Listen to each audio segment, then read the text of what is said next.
Women Taking the Lead, episode 125. We tend to wait until things are absolutely perfect before we take them forth, and that seems to be a characteristic that does not always serve us well.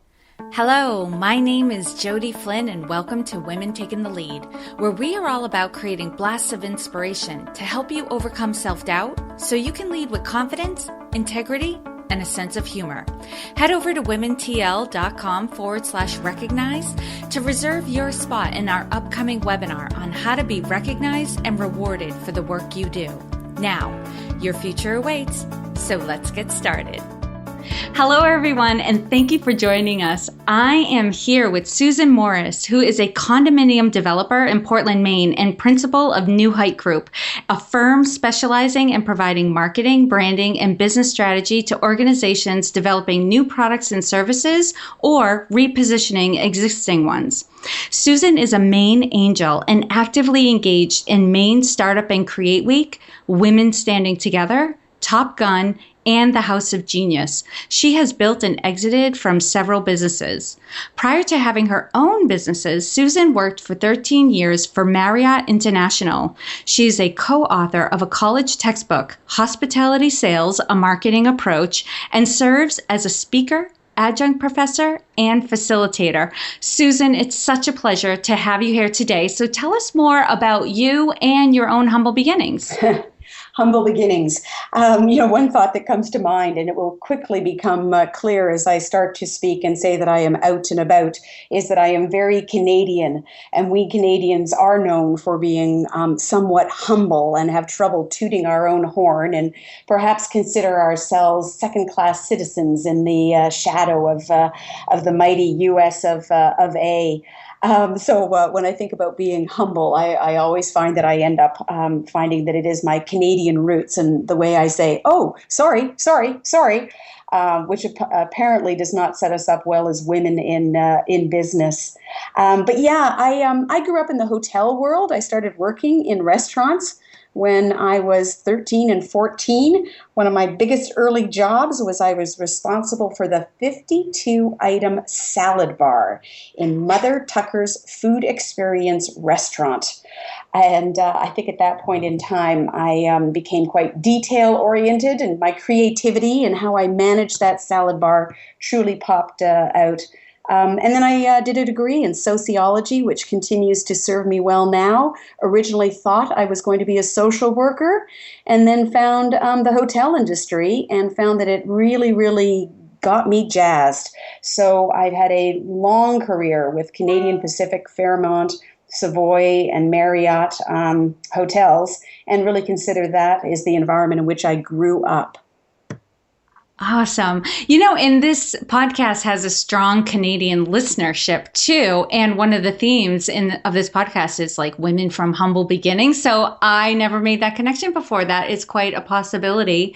And my sister-in-law and her family are Canadian, and they are just lovely, lovely people, like salt of the earth, good people. Couldn't say enough about them. Well, Susan, my goodness, you have come a long way, and I love your story of Mother Tucker's restaurant. Going back, I'm also a waitress as well in my early life. So what I'm hearing in your story is like you had those humble beginnings, but you've kind of pivoted in your career, and you've come a long way, gained a lot of confidence over time. But I'm interested in a time when you were playing small, right? When you were undervaluing what you were capable of, and you probably didn't realize it at the time. It was probably only in retrospect that you thought, oh my goodness, I was so capable of so much more than I thought I was at that time. Share with us the story and the lessons you've learned. Sure.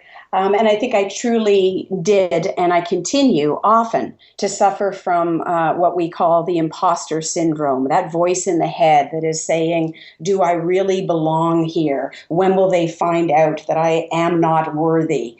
And I think if I could do one thing for women, it would be have enough syringes of self-confidence to give everybody a dose of it. For me, I think there were a couple of moments when I realized that maybe I was selling myself short. The one that comes forefront to mind, and I still get pretty riled about this when I hear about it, but shame on me, is that within my Marriott career, I evolved to a point where I was responsible for huge accounts within Marriott, IBM, Hewlett Packard, tens of millions of dollars a year, serving all of their needs, from meetings to travel to conventions, incentive travel, the whole kit and caboodle. And it was the first time that anyone had been assigned a full account management strategy to test out concepts. And I did unbelievable research with a team, and I just merrily was going along doing the good work. And then I had the chance to move on to another position, and I learned through the grapevine that the man who had replaced me in that position had very quickly packaged the work that I had done, put his name upon it, and gone forth within the Marriott world doing presentations on the work that he had done. And it was so earth-shattering to me that anybody would do this. It took me a long time to recover. And the lessons learned, wow. There are so many. But I think that one that stands out is the idea that, like it or not, we all need to take responsibility for marketing ourselves within an organization, and it can be upwards as well as downwards and sideways, and that it may not be where we wish to spend our time, but if we do not take credit for work done, it will not serve us well or serve well the people that follow us. And I think also when I look back and think, why didn't I? Part of it was that it was still in my mind work in progress. And so the other lesson I learned from that, and I think I've continued to learn, is there's a balance of when work is ready to go public, and when you still have I's to dot and T's to cross. And I find that for myself and many other of my gender, we tend to wait until things are absolutely perfect before we take them forth. And that seems to be a characteristic that does not always serve us well. Yeah, I definitely agree. I mean, I think by now I've talked several times in different episodes about the research that was done between they had women and men who were asked to, look at a job that was up, that was open, and you had to meet, say, 10 criteria to apply for the job. And the men applied if they met half of the criteria, and the women, it was like 8 or 9 out of 10 at least before they would even consider applying for that position. It's that same feeling of like, I have to be super qualified. What I put out there has to be perfect. It can't be questioned. And I agree with you, Susan. And I loved right before we started this interview when I asked, are you ready? And you're like, as ready as I'm going to be, let's do it. Like, well, we're just going to go forth and see what we end up with, taking on that mentality of, I'm just going to do my best. Yeah. I keep a board of fun things up in front of me in my office, and one of the expressions that I try to live by is perfect is the enemy of done. And I am also in business with my husband, and have been for 12 years, which some people would consider an absolute miracle. Some days we think it's a miracle too, but it really does seem to go well. But my husband does exemplify that sometimes 80% is good enough. And I, to this day, am not sure that I can name anything I have done, paid work or pro bono, where I haven't given it at least 120%. It just doesn't seem to be in my being. So that is one of my ongoing growth areas. Perfect is the enemy of done, Susan. Mm-hmm. And just knowing that that's an area for you to work on, allows you to have that awareness going forth, that if you find yourself not, pushing something out and allowing it to be out in the world, you can catch yourself and make a different decision, even if you're not doing it perfectly, right? That you're just working towards this. And I have to go back to your story of, having a coworker who, a gentleman, I guess is what we'll call him, who took credit for your work. And I want to go back over this because I see this time and again, not that people are having their work stolen, but women who are not giving themselves credit for the work that's done and letting it be known to their boss and their coworkers. I think partly because we're brought up not to brag, to do things quietly and with humility. And I think that's fine when you're serving mankind, right? If you're doing service to the community and stuff like that, or just doing good works to do good works, that's great. You need to shut that off when you're in your career or when you're in your business, and not that you're bragging, but to give yourself credit for work done, because of things like that can happen. And not just that someone could steal your work, but that someone would just not even know what you're contributing. So you're not considered when it comes time for promotions and hiring and, great projects and things of that nature. So for my clients, or even women who are not my clients, who talk about, I'm not getting appreciated at work, I'm constantly saying, document what you're doing and submit it like a memo to your boss to just say, hey, I just wanted to keep you in the loop with what's going on. Like, put it out there just to as a way to just keep communication strong, and then it won't feel like you're bragging, but you have to let it be known what you're doing. You're right. And then I think the reaction many of us have afterwards is, to this day, I look at it as I blame myself. I think, what could I have done differently? I think we also have the tendency to bring the downside upon ourselves, and it can have repercussions. I was with Marriott for a long time. I held 9 different jobs, moved 7 times in 13 years, and they were without a doubt the best years of my life. Some people maybe think college are the time where you really grow and have opportunity. Without a doubt, my life has been shaped, and much of what I know today, I very much owe to Bill Marriott, and I can't say enough good things. However, I'm leading into 2 stories that are quite different from my first one, where the reason I am not with Marriott today are really because I had some true wake-up experiences. Yes, go into your wake-up call. Yeah, my wake-up call. I will never forget the day that I went for a job, and I was competing against 2 men for the position. I walked into my boss's office after it had been announced then the position was not given to me. And I can remember this so clearly. I walk in and say, I just need to understand, why is it that X person received this job? I thought that I was the better qualified person for it. What have I missed? And he looked at me and almost sarcastically said, "Oh, Susan, so-and-so, he's married and he has 2 kids to put through college." Oh my God. I was, oh my, you have got to be kidding me. I mean, how do you even respond to that as a single female who, it was pretty obvious, right? That was the answer. Yeah. So that was one of my moments of, okay, 1 strike against you, Marriott.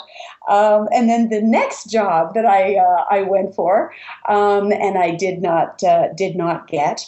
Again, when on paper it would seem as though I was the better qualified person for, and at this point it was leading one of the brands that Marriott had launched, and this really was one of my final moments when I realized that there were only a few people between me and Bill Marriott. However, all of those people were white men And as I looked around a table at the people that were landing these new positions, and I was not going to be one of them getting the promotion leading this brand, I realized, and some conversations also helped me realize, that at a certain point in time, especially as you go higher in an organization, or within the world or whatever, that people are more comfortable with people who think like them, and who they consider some of their own. And if you challenge some of those beliefs, it does not always go over well. And I'll just add to that, Jody, that I had the great treat of being able to launch forth and join a very small firm and be a partner in it after leaving Marriott. And it was interesting to me in the year or two afterwards, with the Marriott folks that rallied around me and those that seemed a little cool when I saw them. And a couple of people mentioned to me that the reason for it is that one person said, "Oh, Susan, don't you realize that all those people that you left in that boardroom a year or two ago to carry forth within the Marriott world, they feel trapped because they are married and they have wives and they have children and they have mortgages, and they see you as someone who has the freedom and the talent to go forth and do things that they themselves cannot." And that was also a real sort of wow for me. So there you go. Take that as you will. Those are just some of my reflections on my aha moments as I have tried to grow as a person, a leader, and as a woman. Yeah, and it sounds like you've since then you've pivoted to doing work where you have more say over your own future and the work that you do, and have kind of geared more towards smaller firms since then. And correct me if I'm wrong. No, I think that is the case. I since leaving Marriott have bounced between large corporate VP, global strategy kind of jobs, having my own small firm with employees, and then at this point, the only person I'm in business with is my husband, who, by the way, I just have to make a side comment, and it's kind of amusing, and this comes to mind because I'm on a panel next week that is women in construction product and project management, and really focusing on industries that are typically male dominated. And I was asked to be on the panel because my title is that I am a developer, and it is unusual. We are a minority to be a female developer. When they called me, without even thinking, they said, we want you to do this. And I said, "Oh, you don't want me? I'm the last one to be on that panel. I mean, after all, I'm married into this." And then I had to sort of call myself sort of like, "Oh, I retract that statement." But what I do want to acknowledge is when I think about how we all manage our leadership roles, one thing I have to give credit to my husband Chip for, but I also have to fault him, is that there are areas that I am continue to be weak in, and I'm really going to put it in a terrible gender-specific kind of way of quite honestly, the numbers are not my favorite part. Let's get real. I came up through sociology, and I thrive on watching human behavior, and I can package experiences and products like there's no tomorrow and talk about trends and all of these things. But I don't thrive on analyzing the numbers. And I realize that what I've done to make sure I don't have to grow too much in that world is I married a guy who is a walking calculator and can do an Excel spreadsheet in 2 seconds flat. So I sort of have to acknowledge that I guess we all have ways that we make up for what our voids are, and that is one that I have done. Yes. And, there's something to be said, though, also of knowing what your strengths are, and then rather investing a lot of time and energy to try to get our weaknesses from, say a 3 on a scale of 1 to 10 to a 5. Right? Which is still pretty mediocre. You hire or find people and align with people who are really good at the things that you are not good at.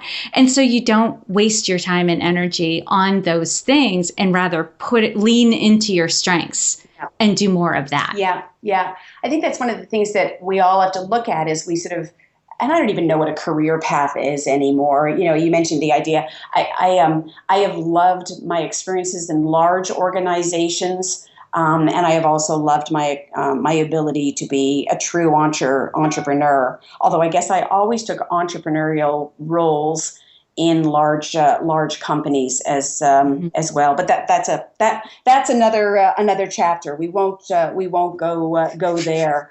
Better get me back on track.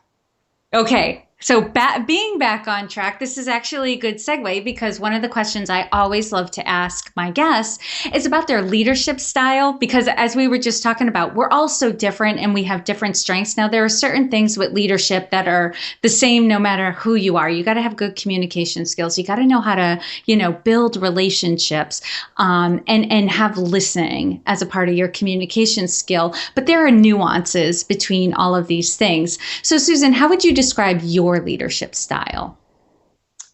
Okay. Let me say, because I think you have touched on some of the ones that are, I don't think you can lead if you are not able to articulate a vision, if you're not able to rally people to feel that they believe in your mission and also that they themselves have a role to play in it. So I think those are obvious components of leadership. I suppose that what perhaps differentiates my style is, let's get real. I am an exceedingly verbal person. And one of the ways I seem to be able to lead is that I am quite proactive in being the person to throw out a concept or idea, recognizing fully well that my goal in doing so is at least it gives people something to which they may react. And so that would be one thing.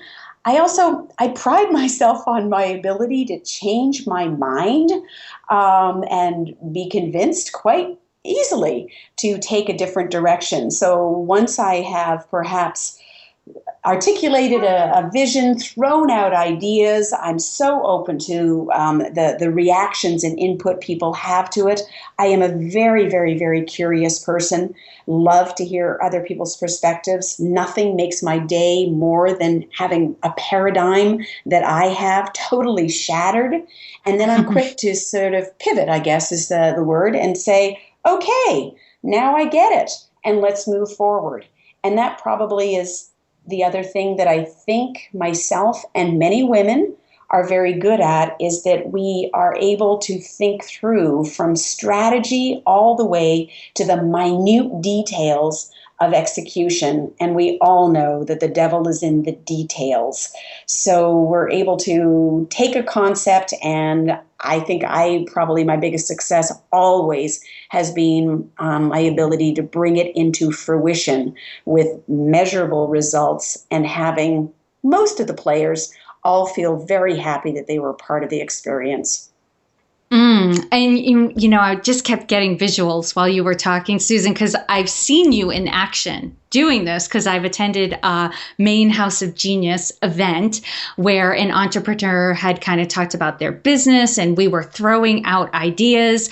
And I've seen you do that where you just threw an idea out there just to see what they would say and how they reacted to the idea. Not that the idea was the right idea, it was just an idea to get the conversation started. And as you were describing your leadership style, I could see this like 3D holistic approach that you like to take to look at something from all angles so that, you come to, the best solution for now to move forward with, and having that open mind to not have your ideas be set in stone, but rather like play with the ideas and just see what's possible. Yeah. Well, I think there was a compliment in there, Jody, and I accept it. Well, I have more compliments because I've also seen you in a group. I'll say this about you too. With I don't know, you didn't mention this in your leadership style, but this is just what I've seen because I've had a chance to interact with you and observe you in large groups. That you're very energetic. You get people excited, you get people going, and you really always make people feel very smart and very good. I know that's the way I felt around you. Like I just felt seen, heard, respected, and excited. That's the emotional wake you leave behind with people from what I've seen. Well, then I guess we're just going to rule the world and we'll watch out. I'm watching you. I see you taking over. So I said we. There's no Oh, Susan, I'll join you in that. I'm going to take over the world too. So we'll be good partners. Yeah. So that's a great segue to my next question, which is, what is something you're working on right now that you're really excited about? Oh, without a doubt, it is. We're doing another condominium, and this one's called Luminato, and our theme is about living light. And we are motivated by the opportunity to provide some really exciting housing in the east end of Portland. And we're trying some new concepts. The idea of living light is that if you live in some bright, great space, perhaps you might live in smaller space. If you have access to other amenities in the building, and we're doing a little community building as we design it.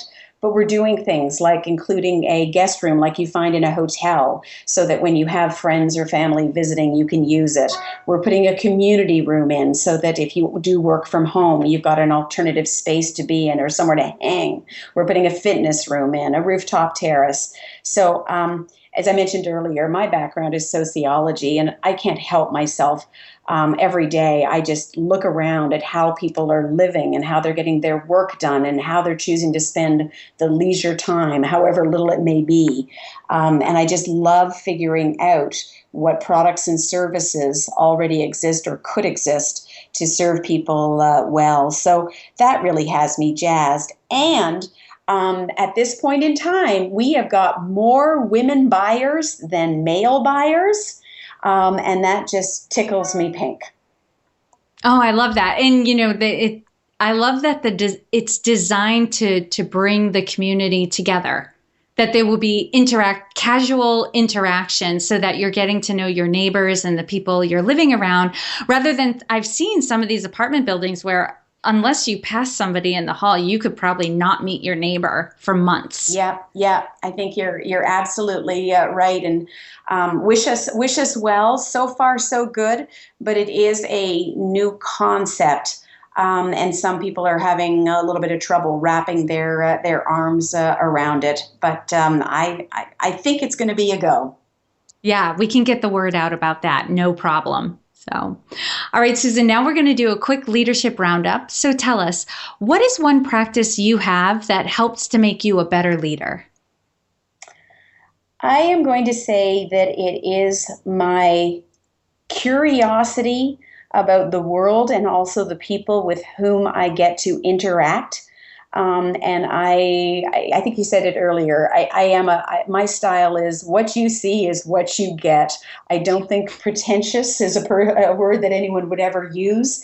And I think that does allow me to build relationships, rally people. And I have this group that, I don't know, it's almost become a movement. It's, I call it Women Who Get Stuff Done.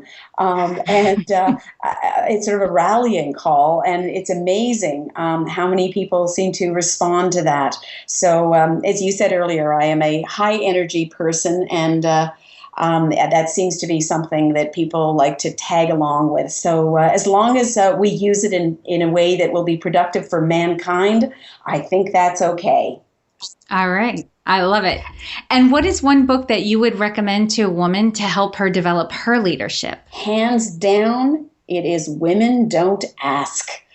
Which is written by Linda Babcock, and her co-author, Sarah, I think you pronounce her last name Lachever, but being from the French part of Canada, I'm never sure how she pronounces it. But it is a book done by two women who did serious research on the impact of women not asking for whether it is raises, aspects to their job, or even for help around the household. And it blows the mind. One of the opening stats that they always give whenever they do one of their presentations or in the book is that if a person, a woman, does not negotiate her starting salary well, she may give up easily $500,000 in her career. But yeah, it just that would be the one book. And now there's workshops and all kinds of things built around it. And it's actually, here you go. It's how passé. I think it was written probably 10 years ago. And to this day, I have not read another business book, if you will, that I found so many pages I was saying, oh, yeah. Wow. Okay. I'm adding it to my list. I've got to read this one. And Susan, what advice would you give your younger self?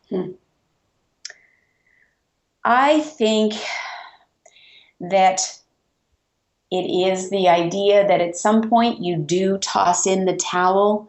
And I have hung on too long. I have had that attitude of surely I can help this change. Surely I can make this happen. So I'm not a person that I don't pray every day, but I do have a belief in that serenity prayer, that idea of may I have the serenity to accept the things I cannot change, courage to change the things I can, and the wisdom to know the difference. And as I look back, I think that I hung in too long in too many work situations, thinking that I could come up with a way to change whatever scenario I was in, and I should have moved on sooner. So I guess it's knowing that balance of when to stay and when to go. Yeah, and it's a very intuitive process. You have to know yourself, and you have to be keenly aware of what is possible and have the facts straight to make those decisions. But first and foremost, it requires checking in with yourself. Like, is it time? Yeah. Share with us a success quote or a mantra and why it has meaning for you. All right. And these, by the way, Jody, it's funny because listeners may think that this is totally planned, but I suppose it's an inspiration board. I don't know what it is, but I do keep a board in my office. So it's pretty easy because I just look up and at different times in the day and go, what applies now? Yeah. And I have to go with two, but I'll make them quick for you because one is very deep and the other makes me smile. So the deep one is a quote from Emerson, and it is, "Do not follow where the path may lead. Go instead where there is no path and leave a trail." And that to me is just something that I seem to live by. So that is my deeper one. And the other one, it's actually on a little cocktail napkin.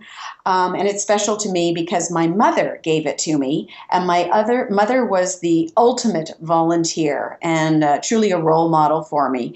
But she certainly didn't live up to the expression, which is that it's on this cocktail napkin. It says, "Stop me before I volunteer again." So when I received it from her, she lived in Canada. I called her and said, "You need to buy the store out." And she has been gone, I think it's 3 years now. But I did receive a carton of these, and I carefully hand them out to my women comrades saying, "You need to read this."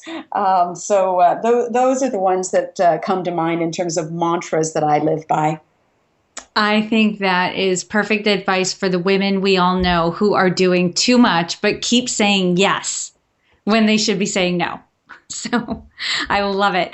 And lastly, Susan, what is the best way for this community to connect with you? An easy way is to go to my company website, and that is newheightgroup.com. And that is an easy way to find out a little bit more about me, what I'm up to, etc. And I am an email person, and my email is susanvmorris@newheightgroup.com. Nice. And for those listening, you can find all the links and resources shared in this episode at womentakingthelead.com. And Susan, thank you so much for taking the time to inspire and enlighten us. We are all better for having met you. Wonderful. And Jody, you're an amazing facilitator. Thank you. I've enjoyed our conversation. Thank you for joining me on Women Taking the Lead. Are you ready to take the lead in your own life? Head over to womentl.com/recognized to reserve your spot in my upcoming webinar on how to be recognized and rewarded for the work that you do. And to strengthen you on your leadership journey, I'd like to send you off with a quote from Marianne Williamson. Our deepest fear is not that we are inadequate. Our deepest fear is that we are powerful beyond measure. It is our light, not our darkness, that most frightens us. We ask ourselves, who am I to be brilliant, gorgeous, talented, fabulous? Actually, who are you not to be? You are a child of God. Your playing small does not serve the world. There is nothing enlightened about shrinking so that other people won't feel insecure around you. We are all meant to shine, as children do. We were born to make manifest the glory of God that is within us. It's not just in some of us, it's in everyone. And as we let our own light shine, we unconsciously give other people permission to do the same. As we are liberated from our own fear, our presence automatically liberates others. Again, thank you for joining with me, and here's to your success.